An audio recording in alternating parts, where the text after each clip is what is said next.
Hello, everybody. Welcome to another episode of the Crime and Coffee Couple. My name's Allison. And my name's Mike. Hello, Mike. Hey, Al, how are you? I'm good. How are you? I'm good. I'm real good. It's chilly. It's chilly all across the United States. Chilly for Florida here is about 45, 50. We need to just shut our mouths about that because our cousin is in South Dakota and she was sending us Snapchat messages yesterday and it was negative 17 degrees. And no, that was not with the wind chill. Yeah. That was their actual temperature. Every time you're always like, well, the wind chill, blah, blah, blah. I'm like, oh, let's just talk about the air, okay? Because everybody wants to talk about the wind chill and then like, okay, make it even colder because it's like dramatic and stuff. But it's like, let's talk about the actual temperature. And I like to talk about the wind chill. I know, because it's colder, right? It was funny, though, speaking of temperatures. I was in my ICU meeting at work on Friday, and the doctor was like, my parents are in Montana. Look at these temperatures. And the wind chill was negative 50. And the nurse running the meeting was like, well, it's going to be like 30 degrees here next week. And I was like, that's still an 80-degree difference. Yeah. Well, not the wind chill. You didn't talk wind chill to wind chill. You're talking air to wind chill. You see where I'm getting at? Can we talk about me putting my head through this plate glass window next to me? You wish it was plate glass. I would never spend that kind of money. Cheap-ass window. We can hear the outdoors directly because the window's not quite in the frame. So we'll get that fixed eventually. We have a heating pad on our dog's bed because she sits in the window. And actually, if you're watching on YouTube, you can see our precious little angel. Yeah, she's got her. It's on like level 1, so it doesn't burn her or anything. I don't think it. Yeah, it's just on a low level with a blanket over it, just to keep her nice and cozy because she's only 5 pounds. It's like she's on her mama. Yeah, she's a baby. Yeah. So, what's been going on with you this week? Just getting the kids back to school. We had a random storm this week that prevented them from going back to school on Tuesday. So rainstorm down here in Florida. So and wind. Yeah. Yeah, no snow down here. No. So just getting back into the swing of things, which I find that I'm a very big routine person. Yeah, I was talking to somebody yesterday, and they were like, "Man, it's so weird." Oh, it was about when we went to the Saturday morning market. Okay. And we were talking to this guy that was selling me some tea, some green tea that I spent a lot of money on, like $50 for like a thing of tea. You didn't think I would buy it? It's powder, and you use 1/4 of a teaspoon of powder for every cup. So I made a tea latte yesterday. This thing will last a very, very long time. So don't think Mike spent like $50 on a cup of tea. No. It'll make like close to 200 cups of tea. They say 200, and it's supposed to be very good for antioxidants and all that kind of stuff. It was delicious, absolutely delicious. Yeah, so, you made a latte, and it was delicious. I digress. But anyway, so we were talking, and he was like, yeah, this is really good for working out and stuff. It helps with protein synthesis. I'm like, how do you know it helps with protein synthesis? And he said that, and he's like, I don't know. I could just lift more when I have it. And I'm like, okay, that's good enough for me. So, well, I'm sure the studies are there. Yeah, maybe. I don't know. So I was just like, no, we were kind of like, broing up, kind of like, we both work out. We're like, yeah, here, you pound some weights in the gym. And he's like, actually, last week I didn't work out very much. It was only like twice during the week or something. I'm like, yeah, same with me. Like, it's just like we're out of our element. And then, because of Christmas and because of holidays. New Year. Yeah, New Year and having some time off. People take time off of work. And it's like, okay, now we're back in the swing of things. And it feels good to be back into the habits. Which is a good thing. It's good to want to return back to your normal life. Like, we went away for a couple nights to Orlando, and I was eager to just get back to my routine. I'm just very regimented. It's one of the nice parts about living where we are. We can just kind of go to Orlando where there's like a million different hotels. We didn't go to Disney because, that's like $1,000 to get in the door. So damn expensive, so damn crowded. But we went to Disney Springs and walked around and saw some Disney characters. Not characters, but you can buy some crap from Disney. It's funny how immersed people down here are in Disney. I mean, they are drinking that Kool-Aid. Oh, man. I mean, the stickers all over the car, Disney Mom, Disney Life. They have the yearly passes, and some people I know go multiple times a month. I'm like, you're back again? I'm like, hey, whatever you're into, I guess. It's the same ride you were on last time. It hasn't changed. Yeah. And the one girl I know, she records the ride on Snapchat. And sends it every time? Every time. I've seen the Little Mermaid ride probably 100 times. Never been on it. Hey, makes her happy, right? I don't need to go on it now. No, that's right. You've seen everything. So nothing else is going on with me. Okay. Well, any other? We usually do an Amazon addiction. But it's been Christmas time, so it's been usually buying things for others instead of ourselves. Mm-hmm. But well, that's the goal anyway. You did mention something you bought like this week that was pretty good. Yeah. So it's random. I'm somebody that I'm very busy in the morning because I get up at like 4:30 and I go to work and yada yada. So I like to do as much prep as I can the day before. So I make a bunch of espresso and I put it in a ball jar, like a mason jar, with the metal lid. And I noticed that the metal lid is turning black. And I opened it and there's like black on my hands. And I'm like, oh, gross. crap. It smells like metal. I'm like, is this safe to drink? And Leaks I look a it lot? up. Like it leaks. It's Yeah. weird. And they're like, yeah, it's safe to drink. I'm like, okay, well, I'm not making another espresso, so I'm drinking this crap. So I'm like, there's got to be a better solution to this. So I looked on Amazon and they have plastic lids for the ball jar, mason jars. So if you're not canning, which I don't think the majority of people using mason jars are not canning, I highly recommend these plastic lids if you're doing salad dressings, anything that's liquid that you're looking to store. Like we went away, like we said, to Orlando. I took coffee creamer with me. I put it in a ball jar so that I didn't have to bring the huge tub of coffee creamer. You're a planner. Like I'm a that. planner. So, I know. We'll put the link over on the show notes. So But it's great. Yeah. So with that being said, let's get into this. let's do it. So this is the murder of Peter Porco. This is a listener suggestion from Madre X4. So thank you so much for this. Peter Porco? Yes, interesting name for sure. And I made sure I was pronouncing it correctly. I watched several videos. So it was November of 2004, and Peter and let me start that again. Peter and Joan Porco had been married for 30 years, so they had celebrated their 30th anniversary that year. They lived in Delmar, New York, and they had 2 sons together. So Peter was 52 years old. He worked as a judge's law clerk, while his 54-year-old wife, Joan, was a beloved speech pathologist within the Shalamont School District. They lived in a 2-story home on Broccoli Drive. So Peter, is a very reliable employee. We often start our cases this way.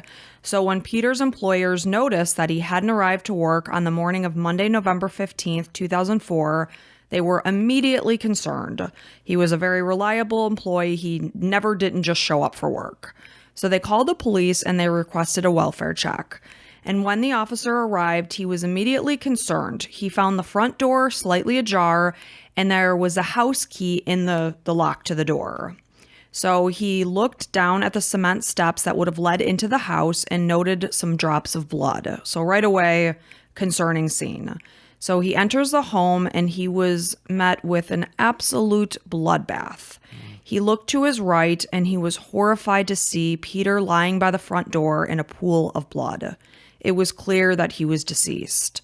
He had clearly suffered from terrible wounds to his head, having been bludgeoned to death. Just horrific. Yeah.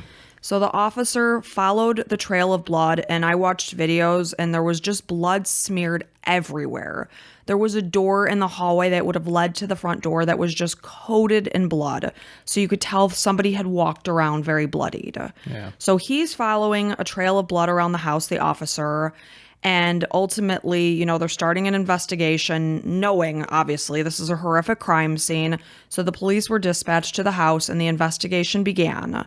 So when they entered the upstairs bedroom, they had followed the trail of blood up the stairs. They found Joan, and she was lying on the bed, and they sprang into action because they were shocked to see that she was actually still alive. Wow. After describing the horrors that Peter went through, you got to figure that the same thing would be the same for Joan. And she was terribly, terribly injured. She had suffered severe injuries to her face and head, such an extent that there was actually a portion of her brain that was exposed. Oof. The wounds were so terrible to her face that paramedics actually struggled to place her on oxygen because they couldn't easily identify where her mouth was on her face. Wow. Just awful. It's so heartbreaking. So despite the horrific injuries, she was actually conscious. That's nuts. Unbelievable. So seeing how severe her injuries were, Detective Christopher Bowdish of the Bethlehem Police Department, he jumped into action, fearing that Joan would not survive. Based on the way that she looked, there was no way she was going to survive this. So they wanted to take advantage of the fact that she was conscious, try to get some information from her as to what happened, who did this. So he asked her who had done this to her and her husband. She was unable to speak, so the detective instructed her to just nod her head in response to the yes-no questions. So she indicated, yes, that a family member had done this to her. Okay, that definitely narrows it down. That's like somebody was known. Yes, was it somebody you knew? Yep. Family member? Yep. Mm-hmm. So then she was asked if it had been her son, Jonathan. She shook her head no. When they asked if it was her son Christopher, she shook her head yes. Oh, nice, man. That is smart moves. I mean, you don't want to like traumatize the person more, obviously, as a police officer, but we need the information so that they're, if they do pass, then it wasn't for nothing. Absolutely, and, they have the information, and they can get justice Exactly. for what horrific things happened to this couple. Wow, so her son. So these interactions didn't just take place in front of that officer. The paramedics were also present in the room as she was clearly nodding her head yes and no. So they would later come back to testify. So as the bedroom was investigated, a 3-foot axe was found just laying on the bed that actually belonged to the Porcos. I mean, we're talking a big-ass axe here. Like wood chopping kind of axe, yeah. So blood spatter analysis of the room, as well as the injuries on the victims' bodies, indicated that Joan had been struck 3 times in the head as she slept in bed. With the axe? With the axe. Oh, gosh. That's being hit once anywhere with an axe, like a freaking axe. Can you imagine that? No, I cannot, because like you just said, what that tool is used for is splitting wood. So you can only imagine the extent of damage that was done to these poor people. So then Peter had been struck 16 times in the head. Oh my gosh. So as the bedroom, okay, so I already said that. So this, I'll tell you as we go along, it's even worse. So Joan was immediately transferred to the hospital. She underwent emergent surgery. She was actually placed into a medically induced coma, really to allow her brain time to heal. So as the police continued their investigation, they found that the Porco home security system had been smashed. The home's landline for their phone had also been cut. A garage window screen had been slashed, so they weren't sure if that's how the person gained access to the house. Both Joan and Peter's wallets had been left untouched. Joan's jewelry wasn't taken. Neither were the home electronics. This did not look like they had come into that house to steal anything. Yeah, they were looking for blood. So this part is really, really what got to me, to my core. So investigators could not believe that they couldn't understand, let's put it that way, why Peter was found downstairs by the front door, kind of in the foyer of the house, when it was clear he had been attacked in the bed. You could see by the extent of blood, and the blood in the bedroom was just unreal. You could see that it was on his side of the bed as well as Joan's. So it was clear he had been attacked while he was sleeping in bed. So why was he found at the bottom of the stairs? And why was there blood throughout the whole first floor of the house? Why was there blood drops on the front porch? And why was the door ajar with the key in the lock? That's what investigators are trying to figure out. So after inspecting the blood trails, police were shocked to find that after Peter had been so viciously attacked, and when I say viciously, that's an understatement, he actually got up out of bed and moved about, getting ready for work as he normally would have. Oh, like a habit kind of thing? Like a habit. Oh my gosh. And that really hurt my heart and my soul when I thought about the fact, because remember I said in the beginning of this episode, back to my routine. Yeah. We do the same things. If you are getting your kids off to school or getting yourself off to work, you're doing the same things every day. Did you bring that up on purpose?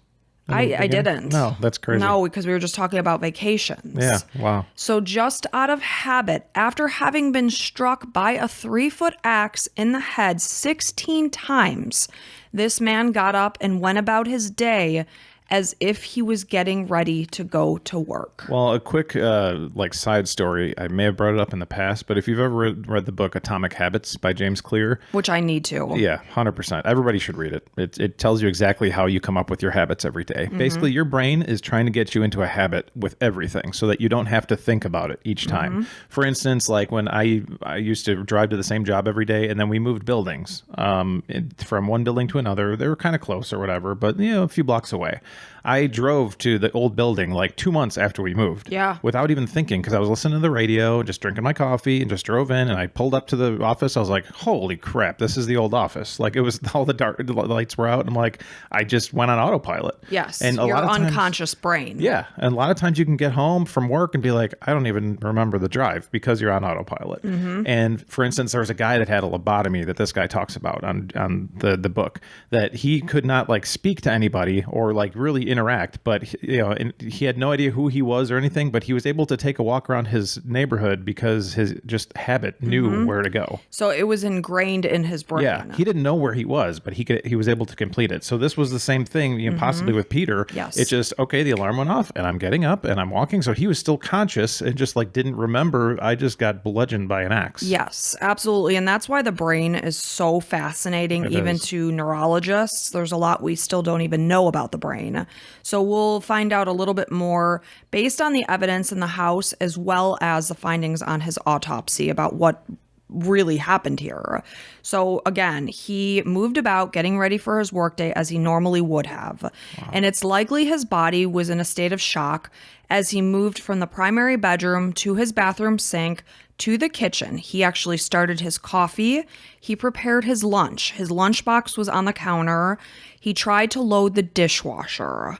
He also wrote a check to pay for one of Chris's recent parking tickets.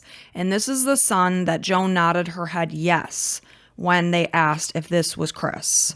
He then stepped outside. This is where we would have seen the blood drops on the porch. And it's likely he went out there to check for the newspaper. But what would have happened was that the door probably shut behind him and locked him out. He had the wherewithal to find the spare key in the flower pot and let himself back into the house because he had left the key in the door and his body was found inside the house right where he would have walked back in. Now, how the hell do the police put this together? Why wouldn't they think that he woke up and did all these things and then got bludgeoned? Based on the blood in the bed. Man, and the blood spatter in the bedroom. I mean, as an investigator, you'd have to be like, are you sure this all happened? Like, it sounds far-fetched, doesn't it? I watched the video of the home, and you could see this is exactly what happened. And it just truly, truly broke my heart to think that this man, in his mind, that was so badly damaged, thought he was going to work. So Peter had been savagely murdered, and the autopsy showed that the top part of his brain, which is called the neocortex, had been severely damaged.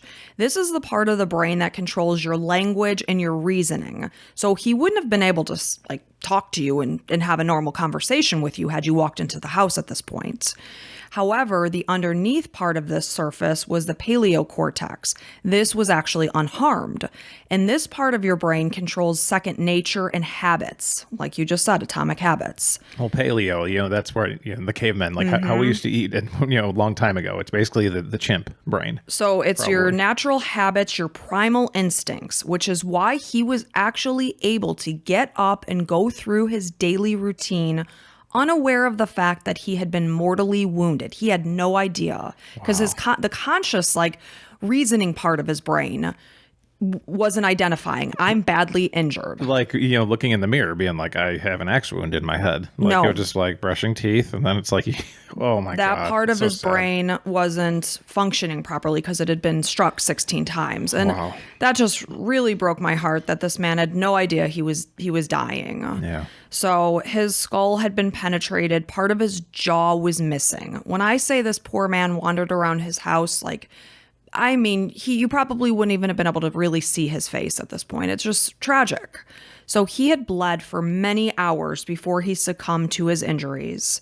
Because Peter had been struck so many times in comparison to the injuries that Joan had sustained, it was clear that the murderer walked into that house targeting Peter. So after Peter had been murdered and Joan remained hospitalized in critical condition, their son, Christopher Porco, received a phone call from a newspaper reporter. So this is even before police managed to get a hold of Chris. And probably before the press knew about Chris, right? Well, no, because, yes. Maybe in terms of his involvement, yes. So, the press was just reaching out to family members.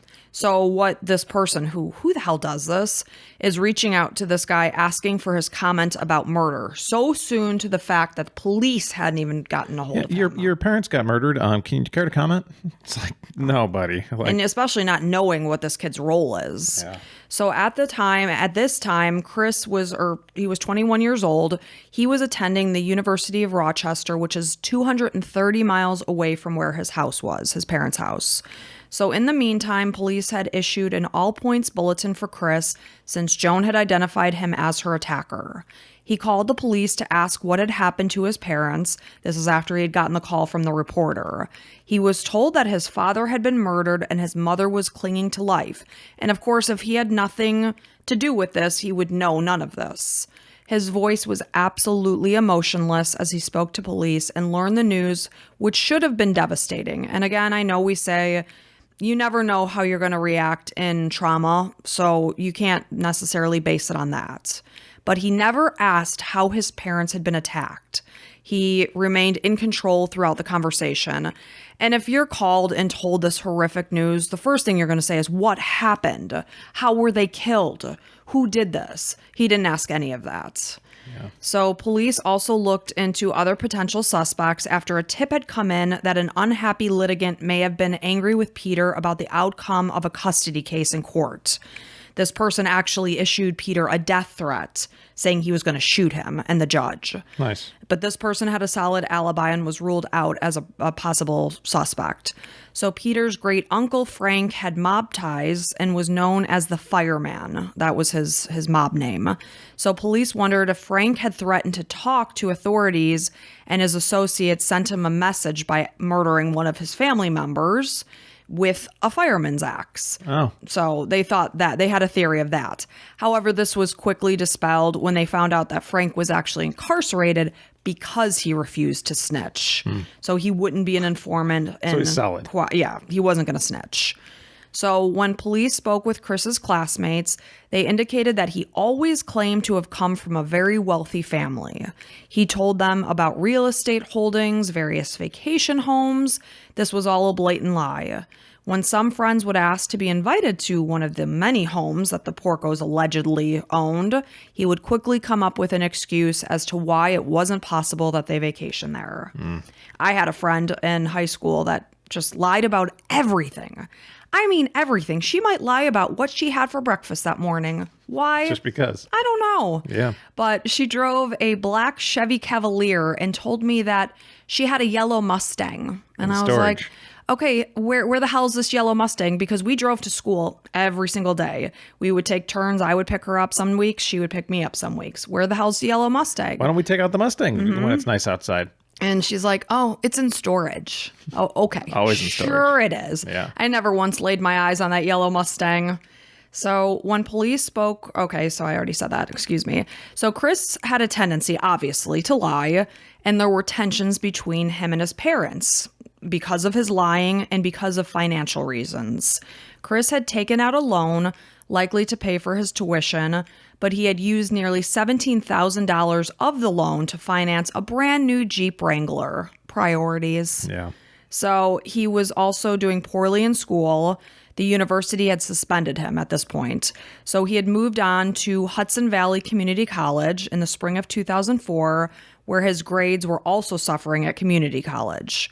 As he was touring around Europe, Joan and Peter discovered that Chris was also flunking out of community college. So they're aware of what's happening here.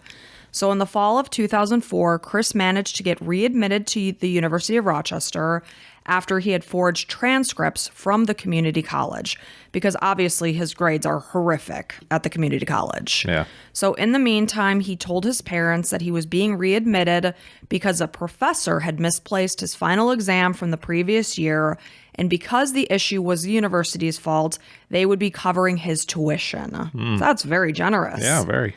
So in order to maintain this lie, Chris forged his father's signature on a $31,000 loan and also opened a line of credit with the bank, again forging his father's signature as the cosigner in order to help fund his new fun zippy yellow Wrangler. Man, so I mean that I was actually thinking about that the other day, how signatures should not be like anything official. No. Because like for instance, our son can forge anything for anything within school and then like go on a field trip and it's like I never even saw the thing. So he'll be like, oh shoot guys, I forgot to give you this slip. I'm gonna go ahead and sign your name. He'll tell us. Sure. Yeah, he's not sneaky like that. But no. It's still like everybody just assumes, okay, you sign this and you're good. It's like no, like that means nothing. Nobody can authenticate it. Like even on a bank check for $30,000, Right. they have a signature card. Like how 1920s is that? Right. It is very outdated. And like you said, a field trip form is one thing, whatever. But when you're talking about $30,000,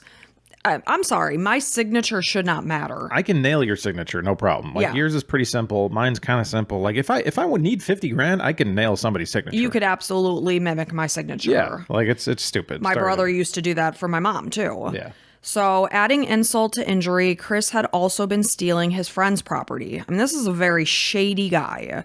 So, this included his roommate's laptop. So, it turned out that he had the exact same make and model of computer. You'll see it comes back to him. His parents' home computers and cameras had also been stolen during the summer of 2003. They knew their son, they knew he was a liar, and they actually suspected that he was behind these things being removed from the house. That sucks. And like when you said that he had his friends, quote unquote friends, I'm sure he had no friends probably because they all knew that he was a liar. Maybe he was fun or whatever, but he just liked lying. Who knows? But it's like you knew that they all knew he was lying. So they're like, hey, let's ask to go to his vacation house. They're like, hey, Chris, this summer, let's go to one of the vacation houses. He's like, yeah, probably. It's like, well, let's nail it down. What do you say, June? It's like, well, I don't know. Okay, what about July? But a liar can be so good at what they do that they believe it themselves, so they come across as legit. Or not even good, but just like passing it off, like, yeah, we'll talk about it later or something. It's just I'm a horrific liar. You are. I hate lying. Yeah. So Chris had also developed a scheming system on eBay where he listed the items he had stolen, such as the computers, like his roommate's computer, the cameras that he would have taken from his parents' home, collected payments on the purchases, but then never sent the items. So when he received emails about the items not shipping, he posed as his older brother, who is 23-year-old Jonathan, and said that his younger brother Chris had sold the items, but he tragically died. Posing as Jonathan, he explained that he was unable to find the items and had no way of refunding the purchaser. Jonathan was a naval officer who would have been very negatively impacted by this behavior and had attempted to call his brother, so he must have found out. He tried to call Chris at least 40 times to get to the bottom of what the hell are you doing with my name, but never got a hold of him. So he's just a liar, a big liar. And doesn't care about who he hurts in the way. So 2 weeks before the murder, Peter was notified that the loan Chris had taken out was delinquent. Of course, Peter has no idea about this because his son went behind his back. So this was when Peter and Joan discovered that Peter's signature had been forged on the loan as well as the line of credit. They found that Chris hadn't paid for any of his tuition after receiving this money from the loans. So both Joan and Peter tried to reach Chris after discovering this information, but he never returned their calls. I would have gotten my ass in my car and driven straight out to Rochester and face that son of a bitch. Yep. You're going to steal my hard-earned money. I'm getting up for work every day and paying for your dumbass yellow Jeep Wrangler, you piece of crap. Yep. So because he was unreachable by phone, Peter wrote Chris an email expressing his disappointment about his dishonesty. He told Chris that if he were to do anything like this again, Peter would be forced to file forgery affidavits with the bank. He wrote, "Did you forge my signature as a cosigner? What the hell are you doing? I'm calling Citibank this morning to find out what you have done." Chris also didn't answer this email, so Peter sent a second email and said, "I want you to know that if you abuse my credit again, I will be forced to file forgery affidavits." However, being a loving father who truly loves his son, whatever he's doing, Peter ended the email by writing, "We may be disappointed with you, but your mother and I still love you and care about your future." That's nice. So sad. So around this time, Chris had arranged a meeting with an investment professional in order to receive financial advice, and he told this person that he would be soon coming into money. Yeah, the financial advice is like, stop being an idiot. Asshole. So when police spoke with Chris about his father's murder and his mother's attempted murder, he explained that he had been at school in Rochester. He was sleeping on the couch in his dorm on the evening of November 14th. He said that when he woke up the following morning, this is when he got the phone call from the reporter and he was told the news over the phone. This is the first time he learned that anything had happened to his parents.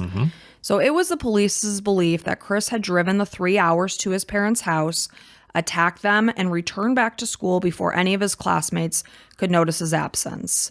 Chris drove a very distinctive yellow Jeep Wrangler, and surveillance video was obtained that clearly showed a yellow Jeep leaving the campus dorm area around 10:30 p.m. on November 14th.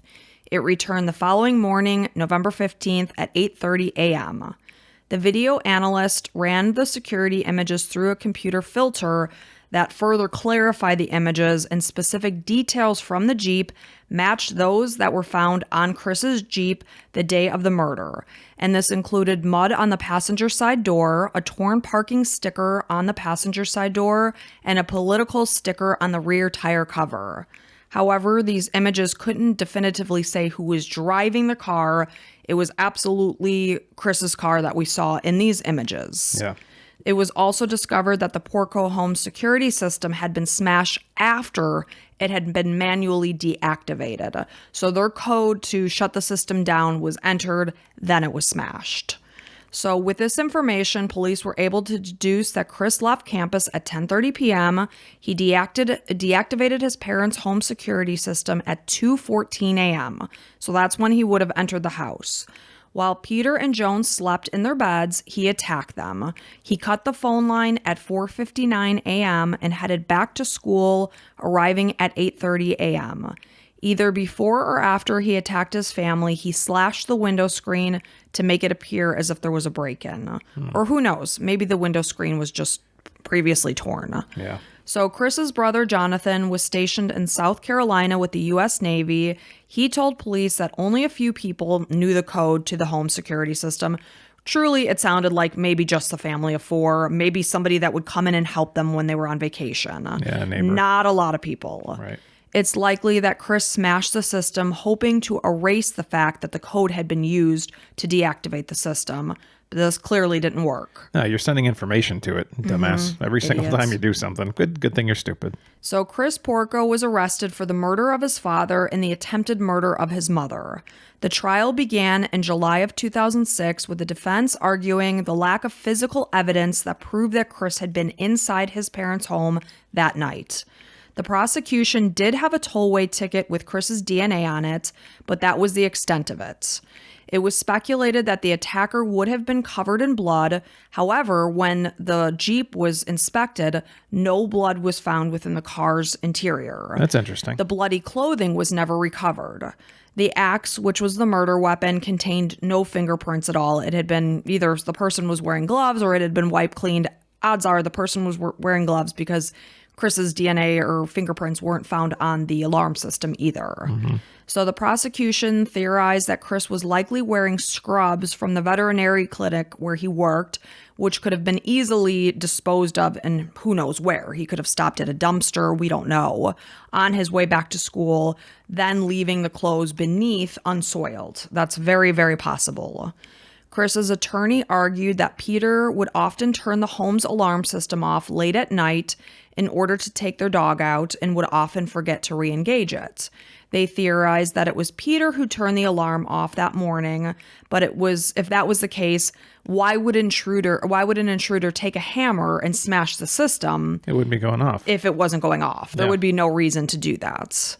So the family dog was also not said to be barking that night, so it was theorized that it was because the dog obviously would have recognized Chris. Right. So the window screen had been slashed for no reason as the killer entered the home through the front door. Some of Chris's fraternity brothers testified that he had not been asleep in the dorm lounge on the night of the murder. Apparently he had given up his bed for somebody that was visiting, and that's why he said he was sleeping on the couch. They explained that they had watched a movie in the common area and had not seen him there. A neighbor of the Porcos also testified that they had seen a bright yellow Jeep on the driveway of the Porco home on the evening or early morning of the murder. And again, that's just when you have a yellow Jeep, it's like I used to drive a green Bug, a Volkswagen Bug. You can identify that car anywhere. It's Yeah, not it's like very a unique. silver or a black SUV that everybody has. Right. So you like to stand out, asshole. Maybe you shouldn't have gotten a yellow Jeep. Right. So, they're, again, trying to just get as much evidence as they possibly can. So they reviewed toll roads. It showed that Chris's Easy Pass never registered, but investigators found that the Easy Pass tag was under the seat of the Jeep, which likely prevented it from registering.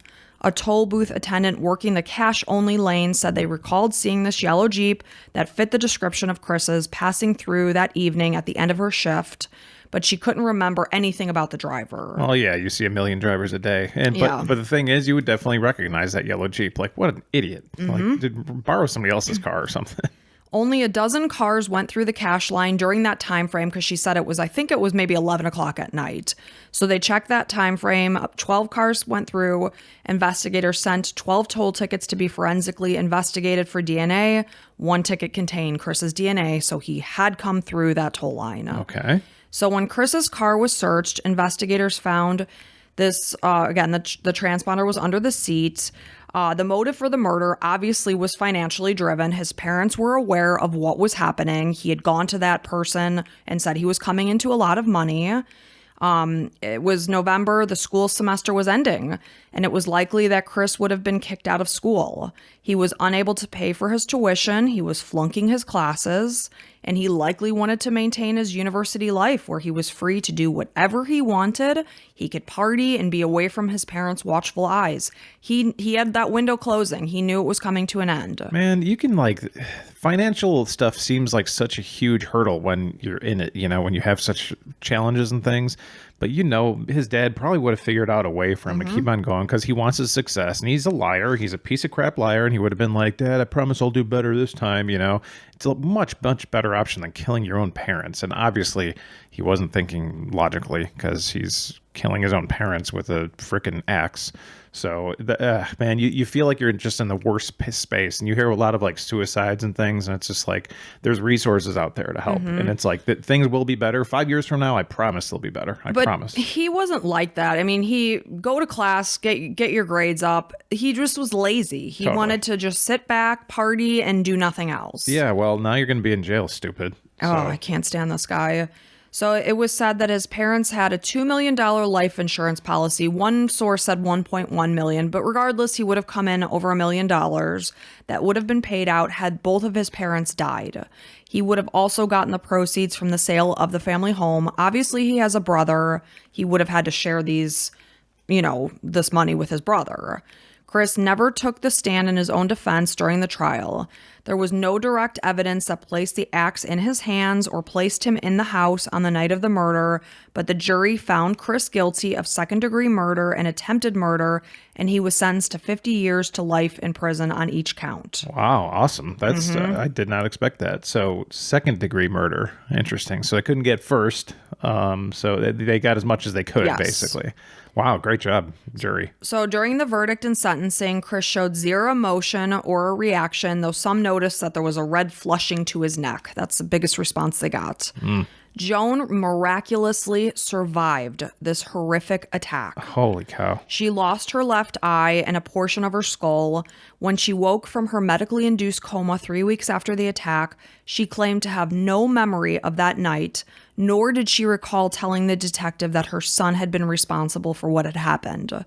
To everyone's immense surprise, Joan made the decision to stand by her son Chris during the investigation and the trial. I mean, I get it. If your own brain, which is all you can trust, if your own brain tells you, no, this never happened, then you got to go with your own gut and you got to, hope and think that your own son is never capable of this. Right. Obviously. Who would want to believe that their son could walk into their house at 2 o'clock in the morning and strike their father in the head 16 times and them 3 times? And talk about an insane situation with brains, 2 crazy situations with their own brains. His dad was able to get up and do his own thing, getting ready for work, and his mom doesn't even remember saying that he did it. No, no recollection at all of that night. Thank God those paramedics were there too, and so it's not just the one cop saying yes, because it'd be oh, the cop just wants to close the case, but it's no, the paramedics saw it too. There's 3 people that saw her nod at least, okay. And it was clear. They said it wasn't is she nodding, is she not? It was clear, yes, with the shake of the head. So her brain at that time remembered. But after the trauma and having surgery, Joan was very much disfigured by this. Her skull was put back together. And has no left eye. So at that point in time, she did, right immediately after the attack, her brain still had that that memory, but not after the 3 weeks of being in a coma. It didn't. And it could be like a living situation where like she's just trying to survive, so it's trying to flush out those memories. We've heard about that, where it's just like your brain's like, nope, we're gonna put these in lock and key. You're never gonna see these memories again. But she had actually suffered brain damage. Well, yeah, but she knew then. Yeah, true. So I guess it's short-term memory loss. Right. So, So she accused the detectives of botching the investigation and told them to leave her son alone.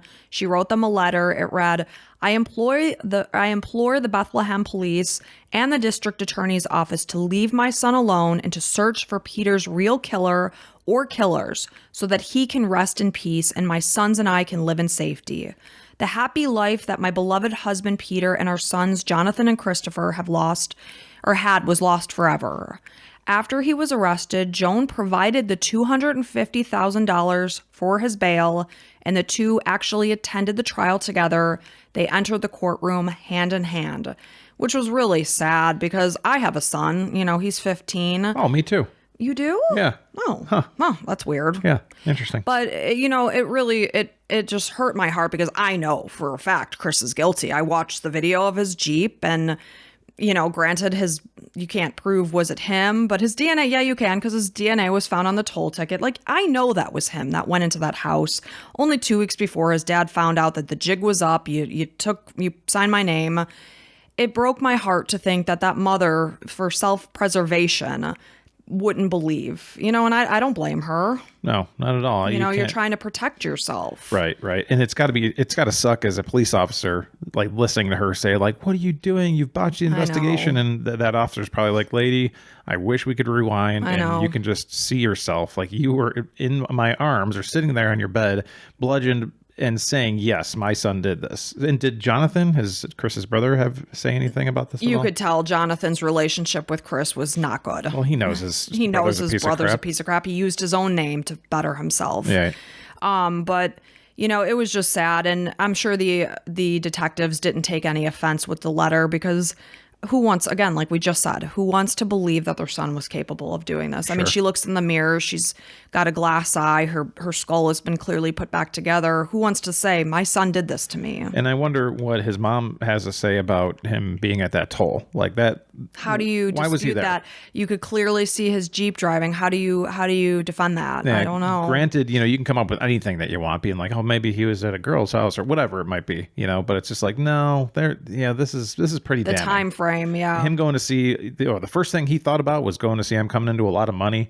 Like that, yeah, all this stuff. He went to the financial person and said, I'm coming into money. Did Jonathan go to a financial advisor right away? No, and say, Jonathan was in North Carolina or South Carolina. Right. So he absolutely wasn't responsible. But saying like that's not a normal thing to do. Like the first thing, oh, well, I'm going to get a lot of money here, so let's get this plan. Of course not. You know, it's somebody that killed his family, assumed that his mom would be dead. He didn't even check on his mom, you know, and assumed, oh, I'm just getting money. Right. So during the trial, Joan sat in the witness box and recanted Chris's lies and actions that occurred before her husband was so brutally murdered. Obviously, her son lied. She's not denying that. The emails are there.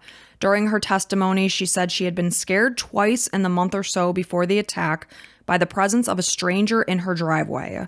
One time had been during the night and one time was during the day. She said the police never followed up on this information or questioned her about it because they didn't need to. They knew who did this. Joan's skull had been badly damaged. Her left eye was removed. Her right eye was left with such poor vision that she needed a magnifying glass to read. Her brain suffered some damage and has slowed her ability to speak and process emotions, but those close to her say that she does remain intellectually sound. Lifetime TV Network has since made a 4-television movie about this case called The Romeo Killer, the Christopher Porco story. In the movie, Chris is portrayed as a womanizer who was a sociopath. Chris has never viewed the movie, but he did sue Lifetime, and a judge issued a ban on the movie only days before it was set to premiere. However, in an appeal, a stay was issued on the order, and the movie was allowed to broadcast in March of 2013. Nice. That's good advertising for Lifetime. So journalist John Gray interviewed Chris on Tuesday, December 27th, 2022, and was asked if he committed the horrible crime, and he responded, "I didn't. I had nothing to do with this. I've said that from day one because it's true." He added that he understands why police believe he did it, but they made mistakes in their case. He said that he and his mother speak on a daily basis and they're a support system for each other. Yeah, because you feel guilty. You tried to murder her, you dumbass. He has a new legal team and plans to pursue a new trial. He believes that during the trial, he had ineffective legal counsel that dropped the ball on key pieces of evidence.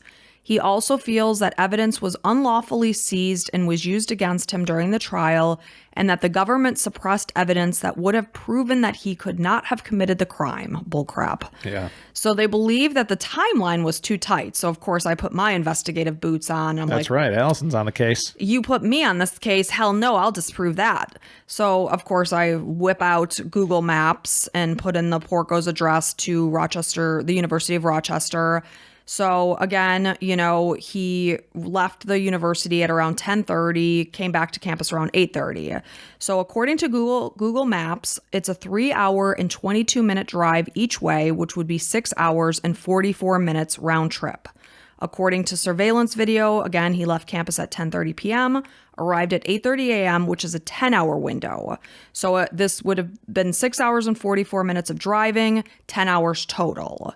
So evidence showed the security system was disarmed at 2:14 a.m., which was 3 hours and 44 minutes after he left campus. So that would have been about a 20-minute window that he could have just sat there. Yeah, makes sense. So perfectly doable. Yep. The phone line was cut at 4:59 a.m., which was then he would have likely left immediately after that, Yep. which would put him back at school 8:21 a.m. That video showed him at 8:30, so right on track. So I don't know what he's talking about. It's like, no, actually, Chris, it's a perfect window. That timing is actually quite perfect. Especially in the middle of the night when there's no traffic. So it would have basically given him a window of about 3 hours and 15 minutes to commit the crime after driving was taken into account. Yeah. So Chris remains incarcerated at the Clinton Correctional Facility in Dannemora, New York, and he will not be eligible for parole until 2052. His mother still maintains that her son is innocent. Yeah, poor thing. And that is the tragic murder of Peter Porco and the attempted murder of Joan Porco. And it's just, the whole thing sucks. Man, just, family life isn't the same anymore. His brother Jonathan, the son Jonathan, goes away and does his military thing, right? Did I say the Navy? Navy, and just goes away, and his own brother kills his dad and mom, and now obviously he probably doesn't associate with any of them anymore. So, and it sucks because it's like, Mom, like, we're still the same people, like, and then she probably resents him. Maybe I'm just guessing. We don't know the inner workings, but if I put my shoes or my feet into Jonathan's shoes, I mean, you talk to your mom and she's like, yeah, I talked to Christopher today and blah, blah, blah. I'd be like, F that mother effer. Please don't bring up his name when we talk. Jonathan must know that obviously this was his brother. Yeah, 100%. But it's so sad that a close family of four, they were loving, they were obviously supportive. After Peter found out what his own son had done in forging his name, he still said, your mother and I love you and we want the best for you. Yep. And this is what happened. Yep. Sad stuff. So thank you for telling his story, and it just shows, like, I mean, anything can happen to anybody. It's you don't think a liar is going to go kill their own family. And it just always gets me about money. Like, there's so much evil behind money. It's like, what are you doing with this money? Yeah. You just want to sit at the University of Rochester and be a dumbass in your yellow Jeep? Well, they're thinking about just current situation. Like, I just want to go out and party and go travel and whatever. It's just at the expense of your parents' life? I mean, and hopefully everybody listening does not think the same thing. So, I hope not. I mean, we'd be living in a very scary world if that was the case. No kidding. So, well, thank you for telling that story. And if you like the way we tell stories, then a great way to help support us, this little mom and pop podcast that we have here. I'm Pop. And I'm Ma. You can go ahead and go over to Patreon. It's in the show notes, and go ahead and become a patron for as little as $5. Could be $10, and if you do the $25, we'll send you a free T-shirt too. So. Yes, and this week is where we officially start our bonus episodes, which we have named Espressodes, because we're taking the banter out of the episode and just giving you a compact story with all the punch and caffeine of a regular episode. Yeah, and lots of taste and flavor. We'll be officially having 4 bonus episodes a month. We are also expanding over to Apple Podcast subscriptions. If you use Apple devices and you want to do that, you can. That'll be available to you. Yeah, it's all the same. So don't do both. I mean, you could, but you're just kind of you'd be double dipping in the same pot. Yeah. So thank you and welcome to the Crime and Coffee Couple Club to Casey, Whitney, Gail, Amy, Maddie, Lauren, Morgan, Diana, Kathy, Sarah, Rachel, and Elizabeth. So had to copy 2 pages. So that is awesome and incredible. And so we're so thankful. We had a couple people say, hey, I love how you guys don't have advertisements. And if it would be awesome never to have ads, but I mean, I'm sure they'll come at some point, but yeah, we don't know what the future holds. I mean, we are podcast listeners too. I freaking hate ads. I hate them. I hate them too. I mean, granted, I just hit the 30 or whatever, 15. If we ever get them, we're probably just going to put them in the beginning. Is what I mean, that's what I would think. We'll face that ship when we get to it. But, we did want to do a special shout out. One of the Patreons is your mom's best friend, Kathy. Yes, thank you. She's super nice. And You've known her since you were a child. We still send Christmas cards every year. We do. She's a lovely woman, so thank you. Thank you all. Thank you, Kathy. I talked to your mom. She's like, Kathy puts her earbuds in and listens to you guys. Oh, so sweet. I'm like, oh, that warms my heart so much. I can burst. I can't believe I'm swearing in front of Miss Kathy. Yeah, you should be ashamed. And if you talk about anything like sex or whatever, just remember, Kathy is listening. Oh, hey, that's how we all got here, right? That is true. So if you're listening, then somebody had sex for you to be here. That's what we tell the kids. We tell the kids, we're like, you are the strongest swimmer of all the swimmers in your group of sperm. You came out of daddy's sack. So okay. Good. Okay. Mike does. He likes to make people very uncomfortable. It's kind of my method. It's my method. I like to test the waters. Yeah, the line is there and you pole vault over it. Yeah, I'm because like, I like the things that you're not supposed to talk about. I like to bring them up and see. I don't. I know. Well, you seem like you're getting flushed. I think I'm blushing. I'm hot all of a sudden. Yeah, you are. Oh, well, we got to go, folks. No, we don't. Let's stay on here and talk and talk and talk. I don't want to go. I don't want to be alone with him. We got to go. So thanks for everything. Thanks for listening. And until next time, bye.